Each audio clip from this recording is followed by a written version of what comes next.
Casi 40 años después del brutal asesinato del ídolo musical Víctor Iturbe, el Pirulí, la opinión pública vuelve a estremecerse ante una sospecha escalofriante. Su propia esposa habría confesado ser la culpable.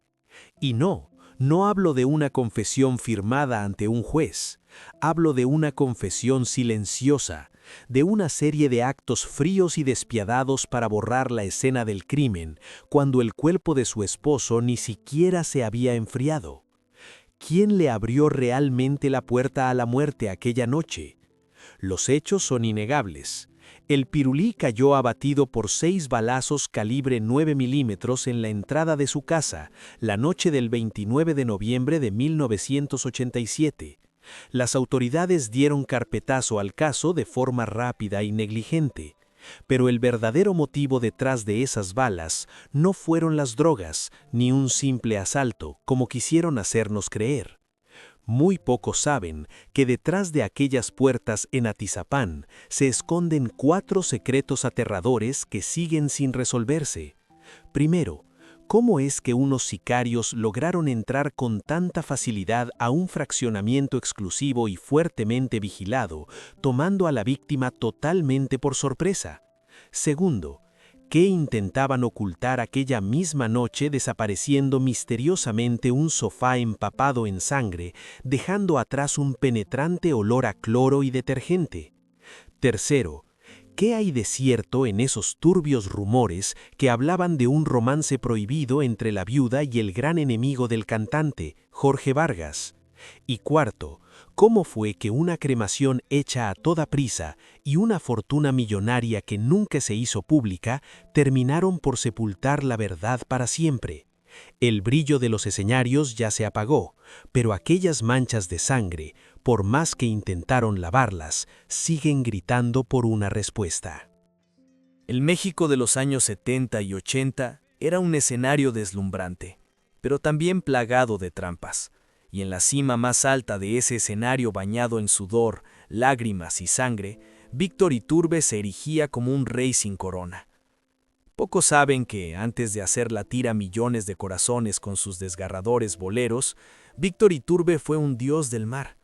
No comenzó como cantante, sino como campeón nacional de esquí acuático en las soleadas playas de Acapulco. Su físico atlético, su aire rudo, esa sonrisa de medio lado llena de soberbia y su fatal magnetismo masculino lo convirtieron en un imán que atraía todas las miradas. Pero el destino no quería que fuera solo un deportista. El destino le tenía preparado ser una leyenda. Su giro hacia la música fue como una explosión. Con esa voz ronca, profunda y llena de narrativa, adoptó el nombre artístico de El Pirulí, y rápidamente monopolizó toda la industria del entretenimiento de la época. No solo cantaba, contaba historias de amor con sangre y lágrimas.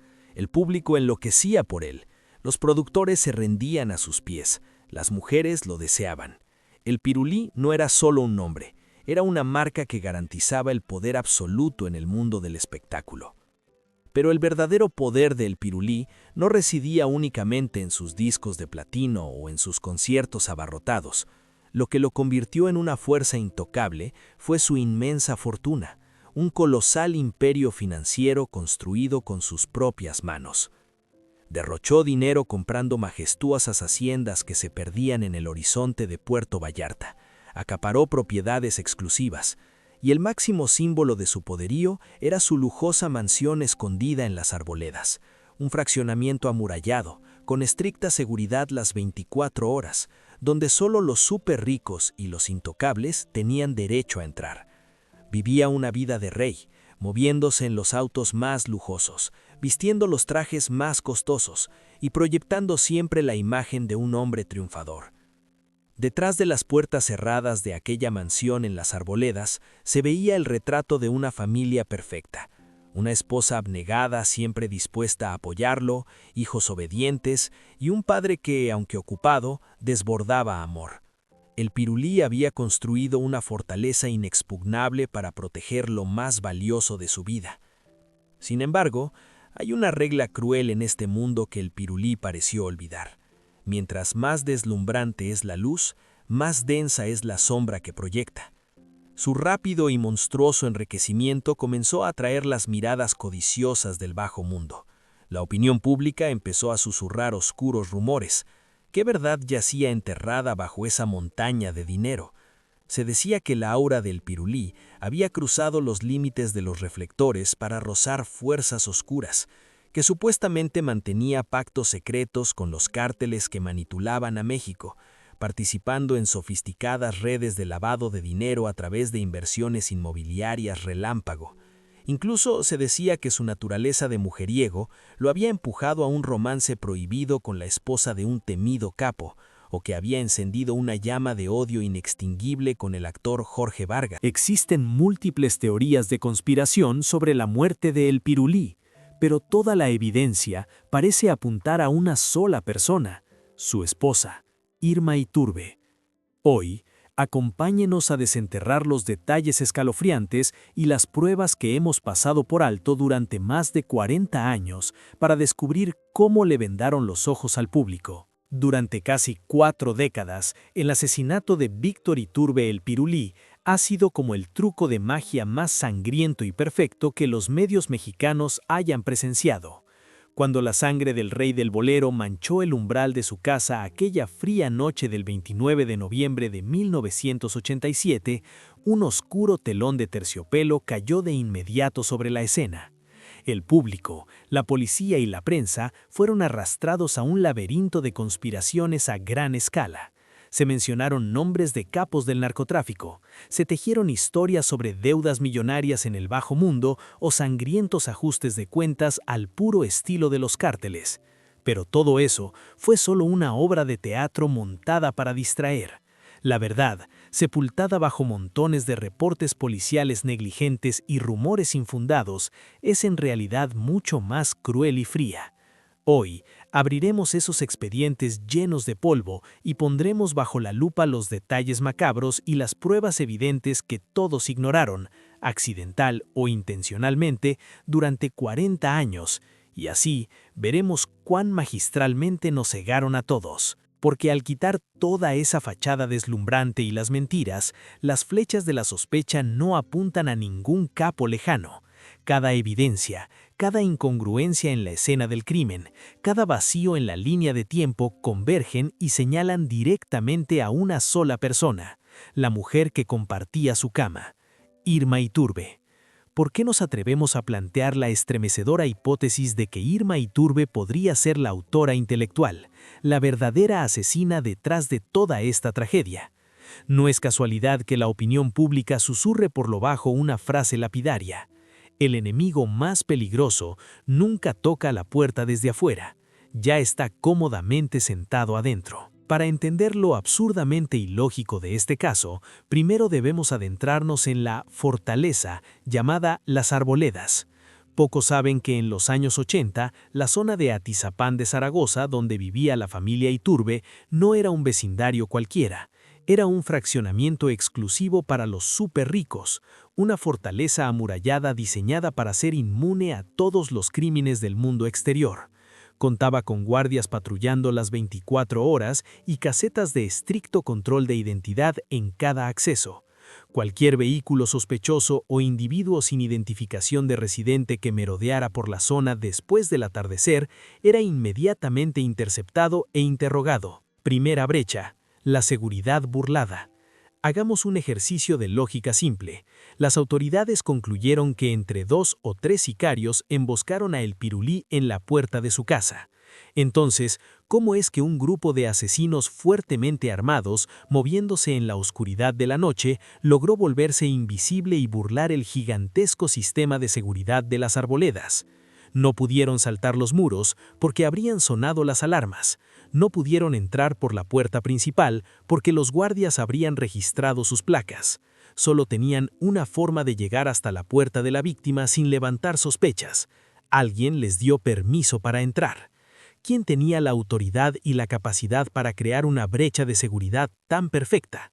Definitivamente no fue un capo de la droga sentado allá en Guadalajara. Solo alguien que vivía dentro de esa mansión, alguien que conocía a la perfección los turnos de los guardias, los puntos ciegos de las cámaras y, lo más importante, alguien con el poder de ordenarle a la seguridad que abriera la puerta bajo la excusa de esperar visitas de la familia. Los sicarios no irrumpieron. Los rumores sugieren que muy probablemente fueron invitados a pasar. Segunda brecha. Una confianza mortal.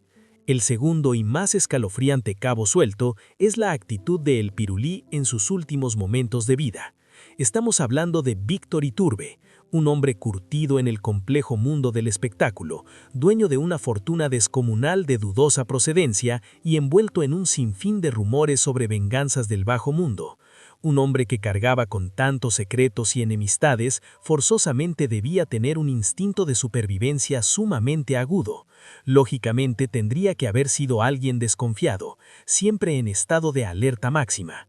Pero cuando sonó la puerta, no fue el timbre anunciando una visita, sino unos golpes secos, misteriosos en plena madrugada.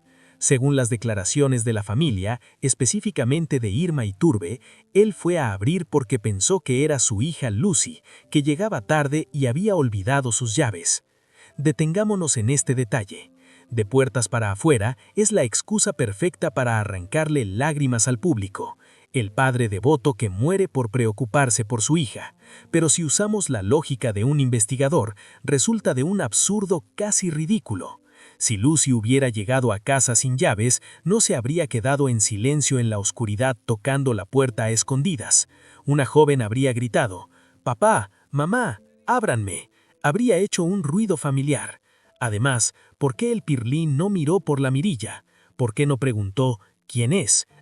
Otra prueba contundente que nos obliga a dirigir la mirada, llena de sospechas, hacia Irma Iturbe es lo que ocurrió silenciosamente durante ese lapso de tiempo mortal, justo después de que el arma vomitara sus últimas balas. Cuando las 6 detonaciones calibre 9 milímetros rasgaron el silencio sepulcral de la fortaleza de las Arboledas, la gravedad hizo que el cuerpo atlético del rey del bolero se desplomara sobre los escalones. La sangre comenzó a brotar, empapando la costosa alfombra de la entrada. Por pura naturaleza humana, en ese instante brutal y repentino, ¿cuál sería la primera reacción de una esposa que ama a su marido? Deberían ser gritos desgarradores, un pánico absoluto hasta el punto de perder la razón, arrojarse y caer de rodillas para abrazar el cuerpo sangrante de su compañero de vida, sin importar que sus propias manos y ropa se tiñeran de rojo. Y de inmediato, temblando de terror, agarrar el teléfono, llorando a gritos para pedir una ambulancia y llamar a la policía, con la esperanza desesperada de aferrarse al último suspiro de vida. Una escena del crimen, en sus primeros minutos, es siempre un caos de lágrimas, desesperación y voces quebradas. Pero detrás de las puertas cerradas de la familia Iturbe, aquella noche del 29 de noviembre de 1987, el tiempo pareció congelarse en un silencio espeluznante. Ningún grito desgarrador salió a la oscuridad para despertar a los vecinos. Ningún ataque de pánico sacudió la mansión. Y lo más aterrador, hubo un retraso escalofriante desde el momento en que Víctor Iturbe cayó abatido hasta que las autoridades realmente recibieron el reporte y llegaron al lugar. En ese vacío de tiempo oscuro y mudo, se llevó a cabo una operación secreta, la más fría y macabra en la historia de los homicidios en México. Una operación de limpieza profunda de la escena del crimen que, según investigadores extraoficiales y los fuertes rumores, fue ejecutada por las mismas manos de los sobrevivientes dentro de esa casa, bajo la mirada de Irma Iturbe. Pocos saben que, cuando la policía finalmente logró cruzar las puertas de las Arboledas y entró a la sala, lo primero que golpeó el olfato de los curtidos investigadores no fue el olor a pólvora quemada, ni el penetrante olor metálico de la sangre fresca. Fue olor a químicos, olor a cloro y detergente, un aroma frío, estéril y absurdamente penetrante para una casa donde alguien acababa de ser acribillado apenas unos minutos antes. Se supone que el área alrededor del cadáver debe mantenerse absolutamente intacta. La policía necesita cada gota de sangre, cada casquillo percutido, cada huella de zapato o el ángulo de la sangre salpicada en la pared, para reconstruir los hechos. Sin embargo, lo que se toparon las autoridades fueron evidencias que habían sido brutalmente alteradas. ¿Qué verdad se ocultaba bajo ese olor a químicos? Se rumora un detalle impactante. La alfombra de la entrada, la que recibió los primeros charcos de sangre de El Pirulí, habría sido lavada a toda prisa o escondida de inmediato, usando fuertes productos de limpieza esa misma madrugada. Deténgase un segundo e intente imaginar con la cabeza fría esa escena surrealista. Su esposo acaba de ser acribillado, yace muerto justo en la puerta, su sangre aún sigue corriendo, y lo primero que se le viene a la mente es ¿ponerse a lavar la alfombra? ¿Quién puede mantener la sangre fría para preparar meticulosamente los químicos y fregar cada mancha en el piso mientras el cuerpo de su ser querido ni siquiera se ha enfriado? Si usted es una víctima destrozada por el dolor, querría que la policía lo viera todo. Querría que recolectaran hasta la última evidencia para sacar a la luz al asesino. Protegería la escena a toda costa, sin dejar que nadie la tocara. Pero si se apresura a limpiar la escena, si borra frenéticamente los charcos de sangre, entonces ya no es una viuda desconsolada. Está actuando como una cómplice. Está ocultando una verdad terrible que no puede soportar la luz de la justicia.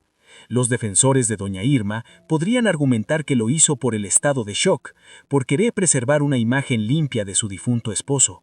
Pero el pánico nunca genera comportamiento de limpieza sistemática. El pánico hace que la gente rompa cosas, se desmaye, huya. Solo una lucidez despiadada, solo una mente frívola y vacía de empatía humana puede dirigir con tanta calma la destrucción de la evidencia antes de levantar el teléfono para llamar a la policía. Esa alteración escalofriante no se limitó a una alfombra o al olor a cloro. El verdadero impacto, la prueba que convierte cualquier excusa en una burla, recae en un mueble voluminoso, el sofá de la sala. Informes de investigaciones extraoficiales y periodistas de la época han susurrado un detalle que eriza la piel. Un sofá ensangrentado se evaporó de la mansión esa misma fatídica noche. Y lo más macabro, se dice que luego fue encontrado flotando en las aguas del río Moritas, cerca de la zona de las Arboledas. Analicemos esta absoluta locura. Los sicarios de afuera, si es que eran gente de los cárteles como la prensa pregonaba, una vez cumplido el encargo, se darían a la fuga inmediatamente. Por ningún motivo se quedarían perdiendo el tiempo, cargando con esfuerzo un enorme sofá ensangrentado, atravesando el estricto sistema de seguridad del fraccionamiento, para luego tirarlo al río y ayudar a la familia a sacar la basura. Los sicarios dejan cadáveres, no se llevan los muebles para desaparecerlos. Entonces, ¿quién lo hizo? Forzosamente tuvo que haber sido alguien que se quedó dentro de la casa. Surge una pregunta afilada como un cuchillo. ¿Por qué había que deshacerse de ese sofá? ¿Qué secreto guardaba para que la familia Iturbe prefiriera arrojarlo al río antes que la policía lo viera? ¿Acaso ese sofá escondía una pista letal? Hay sospechas de que las manchas de sangre en él no eran solo de El Pirulí, o lo que es más aterrador, que la trayectoria de las balas incrustadas en el mueble no coincidía con la versión oficial de disparos hechos desde afuera hacia adentro. Si la policía hubiera encontrado casquillos o agujeros en ese sofá que indicaran que otra arma había sido detonada desde un punto ciego dentro de la misma sala, toda la farsa de los sicarios que tocaron la... Cuando los charcos de sangre ya habían sido blanqueados despiadadamente con químicos, y el sofá que guardaba secretos mortales yacía hundido en el fondo del río Moritas, el telón de esta obra macabra comenzó a abrirse hacia un nuevo acto. Ya tenemos una escena del crimen alterada desde adentro. Ya tenemos el descuido absurdamente ilógico de la víctima. Y tenemos a una esposa con un comportamiento tan frío que hiela la sangre. Pero, para que una mujer le abra con sus propias manos la puerta a la muerte para que se lleve al hombre con el que comparte su cama, la frialdad no es suficiente. Tiene que haber un motivo lo suficientemente oscuro, retorcido y despiadado como para aplastar cualquier rastro de humanidad. En la historia de los crímenes pasionales, cuando se derrama sangre, siempre asoma la sombra de dos poderes absolutos: el dinero y la lujuria. Y es aquí cuando el tercer secreto, el más sucio y escabroso en la muerte de El Pirulí, es arrastrado fuera de las sombras. Un amorío prohibido y la presencia de su acérrimo enemigo dentro de su propia casa. Para entender la magnitud de este escandaloso secreto, debemos mencionar un nombre: Jorge Vargas. En el mundo del espectáculo mexicano de los años 80, Jorge Vargas era un actor cotizado, con un aspecto rudo, varonil y rebelde. Pero lo que el público más recuerda de él al hablar de El Pirulí no son sus actuaciones, sino un odio visceral y profundo. La enemistad entre Víctor Iturbe y Jorge Vargas nunca fue un secreto, era una guerra abierta. Se detestaban públicamente, tenían altercados explosivos y no dudaban en lanzarse insultos y amenazas sin filtro ante la prensa y sus colegas. Si El Pirulí fue asesinado, la lógica dictaría que Jorge Vargas sería el primer nombre en la lista de sospechosos de la policía. Que un enemigo pague a sicarios para deshacerse de una piedra en el zapato es un guión bastante común. Sin embargo, ese guión se estrellaba contra la muralla inexpugnable llamada Las Arboledas. Como ya analizamos, los sicarios de Vargas no podían simplemente volverse invisibles, burlar el estricto sistema de seguridad de ese exclusivo fraccionamiento y llamar a la puerta de la víctima. Vargas podía tener armas, dinero y matodis, pero no tenía la llave. A menos que esa llave le hubiera sido entregada en la mano por la mismísima mujer que la custodiaba. En el momento en que el caso quedó estancado, los periodistas de La Fuente y el bajo mundo mexicano empezaron a esparcir un rumor bomba, una teoría de conspiración que ponía los pelos de punta. Las lenguas hablaban de un amorío turbio, un romance clandestino entre la viuda, Irma Iturbe, y el peor enemigo de su esposo, Jorge Vargas. Deje que su mente procese esta información escalofriante. Si esta sospecha fuera cierta, el panorama entero del caso daría un giro de 180 grados. Ya no estaríamos hablando de un ajuste de cuentas del narco, tampoco sería una simple venganza personal desde el exterior. Sería una obra maestra de la traición, un teatro perfectamente montado para que alguien más haga el trabajo sucio. Una alianza mortal entre el enemigo que acecha afuera y el enemigo que duerme en la misma cama. ¿Puede imaginar ese escenario tan macabro? Por un lado, el enemigo público, sediento de ver a su rival destruido. Por el otro, la esposa con la ambición de apoderarse de una fortuna colosal y el deseo de caer, ya sin ataduras, en los brazos de su amante. Juntos, crearon un veneno letal para arrancar al Pirulí de raíz. Existe la hipótesis de que esta complicidad interna fue la que proporcionó el mapa de la muerte a los sicarios. La esposa sabía perfectamente que su hija Lucy no estaba en casa esa noche. Sabía la costumbre de su marido de quedarse hasta tarde viendo la televisión. Ella pudo haber hecho esa llamada crucial. Vía libre, las puertas están abiertas. Y cuando sonó el llamado en la puerta, pudo haber soltado una frase casual para apagar el instinto de supervivencia del Pirulí, haciendo que él, sin la menor sospecha, fuera a quitar el seguro. Vargas habría puesto las balas de 9 milímetros en el pórtico, Irma Iturbe habría puesto la trampa de la confianza ciega, y después asumido el papel de la perfecta limpiadora. Esa alianza explicaría todos los absurdos de este caso. ¿Por qué los sicarios burlaron la seguridad? Porque fueron invitados. ¿Por qué el Pirulí abría la puerta? Porque creía que su casa era segura. ¿Por qué la escena fue lavada con químicos y el sofá desapareció? Porque la esposa necesitaba borrar cualquier rastro de un trabajo interno antes de que llegara la policía. El cinismo y la frialdad de esta teoría alcanzan su punto máximo con un detalle que las malas lenguas esparcieron después: la repentina aparición del mismísimo Jorge Vargas. Se rumora que en esa misma noche sangrienta, o durante los días de luto y confusión, Vargas se hizo presente. ¿El peor enemigo yendo a dar el pésame? ¿O fue a supervisar los resultados de un contrato de sangre? ¿O lo que es más perturbador, fue a cruzar miradas cómplices con la viuda que derramaba lágrimas ante las cámaras? No existe una sentencia oficial que los condene, porque como ya dijimos, el fuego de los químicos calcinó toda la evidencia. La ley necesita pruebas materiales, pero el sentido común humano puede ver a través de las mentiras. La negativa de Irma Iturbe a dar declaraciones detalladas a la policía solo hizo que la sombra de la sospecha creciera aún más. Ocultaron su silencio bajo el pretexto de temer represalias a los cárteles, pero tal vez a lo que realmente le tenían pánico era a que se descubriera su pacto demoníaco dentro de esas 4 paredes. Víctor Iturbe construyó con orgullo la fortaleza de las Arboledas para protegerse de los lobos hambrientos de la calle, pero cometió el error más fatal que puede cometer un hombre. Dejó que otro lobo durmiera plácidamente en su cama y le entregó las llaves para que dejara entrar a la manada. Cuando una mujer ha decidido abrirle camino a la muerte, las 6 balas de afuera son solo un trámite.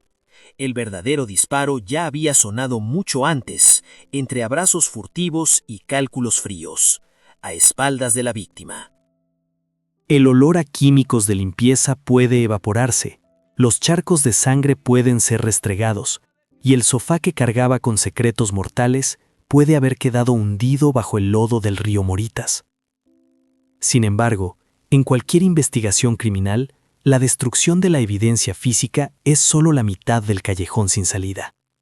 La otra mitad, el arma más cruel y afilada para proteger un crimen perfecto, no es otra que el silencio. Cuando la policía intentó armar el sangriento rompecabezas en la fortaleza de las Arboledas la noche del 29 de noviembre de 1987, se estrellaron de inmediato contra un muro de piedra, frío e impenetrable, levantado por los propios sobrevivientes. La actitud de la familia Iturbe, especialmente de la viuda Irma, se convirtió en uno de los puntos ciegos más escalofriantes de todo el caso. Frente a los curtidos investigadores, la familia de la víctima solo repetía un mismo estribillo, un guión tan forzado que resultaba ridículo. Fue un asalto. Deténgase a pensarlo. Un comando armado, tan profesional como para volverse invisible burlando el pesado sistema de seguridad de un fraccionamiento millonario, toca a la puerta del objetivo en plena madrugada, descarga 6 balas de 9 milímetros para acabar con el dueño de la casa, y luego se retira sin dar un solo paso adentro para llevarse aunque sea un reloj o una moneda? Eso no es un asalto, es una ejecución con dedicatoria.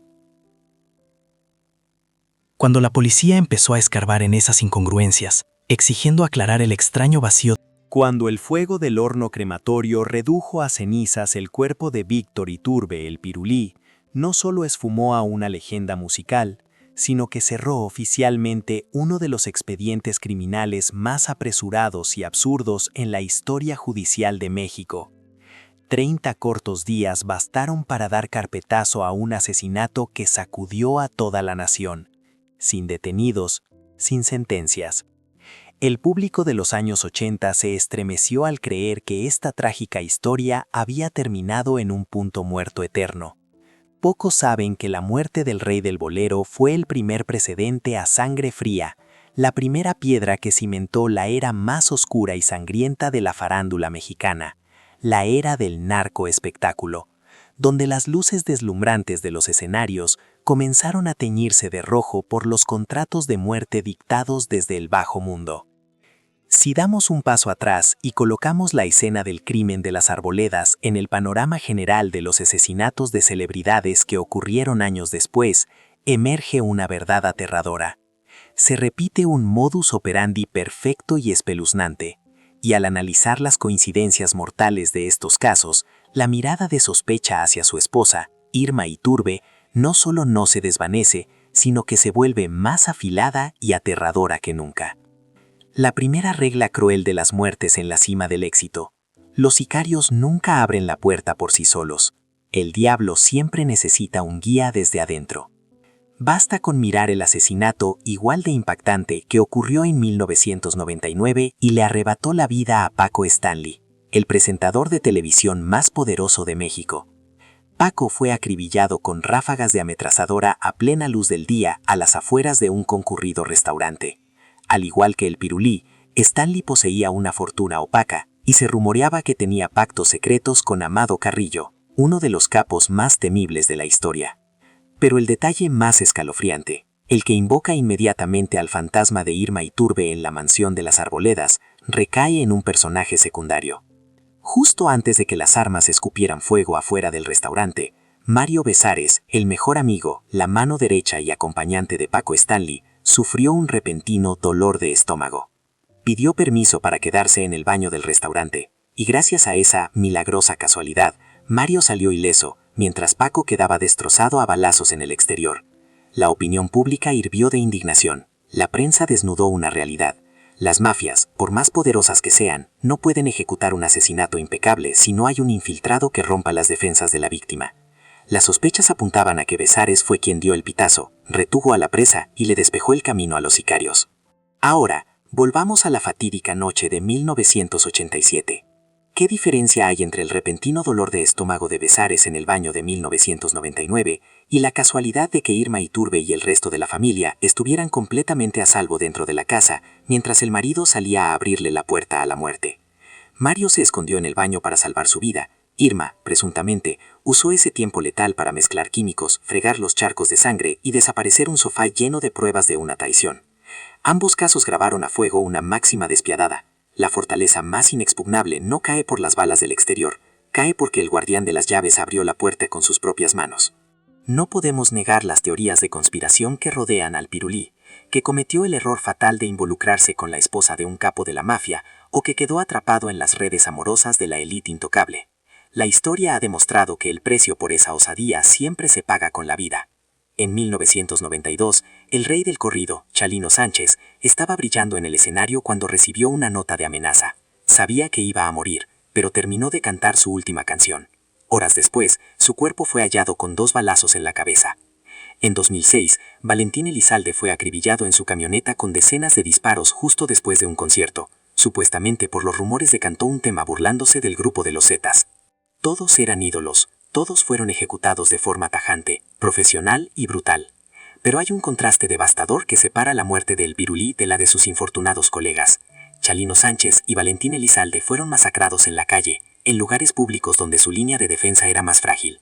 Pero Víctor Iturbe, él fue masacrado en su propio umbral, dentro de un fraccionamiento con la máxima seguridad, en pijama y esperando a su hija. Esa es una tragedia íntima que supera toda imaginación. Las muertes de Chalino o Valentín fueron castigos de Lampa, pero la muerte del Pirulí apesta a una purga interna, a un sofisticado teatro de pedir prestado el cuchillo para matar.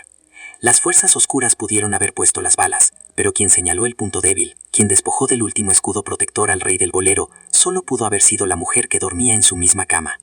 Se podría excusar su silencio alegando pánico a las represalias de los cárteles. Suena lógico, pero desde un rincón más oscuro, ese silencio fue el método de transacción final para comprar su seguridad y apoderarse de la gigantesca fortuna que dejó el difunto. Que no haya asesinos condenados, que el caso se cerrara en un tiempo récord de un mes, que la fortuna no se hiciera pública, todo esto no fue producto de la incompetencia policial. Se dice que fue el resultado de un pacto de silencio perfecto entre los asesinos, los poderes fácticos y la propia familia de la víctima. Han pasado 4 décadas, la sangre se ha secado y las lágrimas se han agotado. Pero cada vez que revisamos la escena de la muerte de Víctor Iturbe, ya no vemos solo la imagen de un cantante talentoso abatido por las armas del crimen organizado. Vemos el diseño más perverso para asesinar a una celebridad en México. Alquilar las balas de afuera, usar una mano traicionera adentro para abrir la puerta, usar químicos para lavar toda evidencia de sangre, y finalmente, usar el silencio de la familia para cerrar de un portazo la puerta de la justicia. ¿Acaso Irma Iturbe cargó el arma y apretó el latilla directamente? Probablemente no. Pero esas manos que lavaron la alfombra ensangrentada aquella noche, esas manos que firmaron a toda prisa la orden de cremación de su marido, y esas manos que en silencio tomaron el control de su inmensa fortuna, son de hecho las más manchadas de sangre. La verdad quedó enterrada, pero su admisión en la oscuridad se convirtió en el tiro de gracia más cruel, que no solo impactó al Pirulí, sino que perforó la fe de todo el público durante los últimos 40 años. Han pasado casi 40 años desde aquella fatídica noche en las arboledas. El humo de la pólvora se ha disipado. Las manchas de sangre en el umbral fueron borradas sin dejar rastro por los químicos de limpieza. Y el cuerpo de Víctor Iturbe, el Pirulí, hace mucho tiempo que se redujo a cenizas en un crematorio apresurado. Sin embargo, aquel llamado a la puerta de la muerte de 1987 parece seguir resonando, atormentando los rincones más oscuros de la farándula mexicana. El viaje en busca de la verdad detrás de esas 6 balas letales nos ha llevado a través de un laberinto espeluznante. Nos hemos topado con los fantasmas de los temibles capos de los cárteles, hemos entrado en zonas prohibidas de romances teñidos de poder, y sobre todo, nos hemos estremecido al presenciar la extrema frialdad que se esconde detrás de las puertas cerradas de una familia.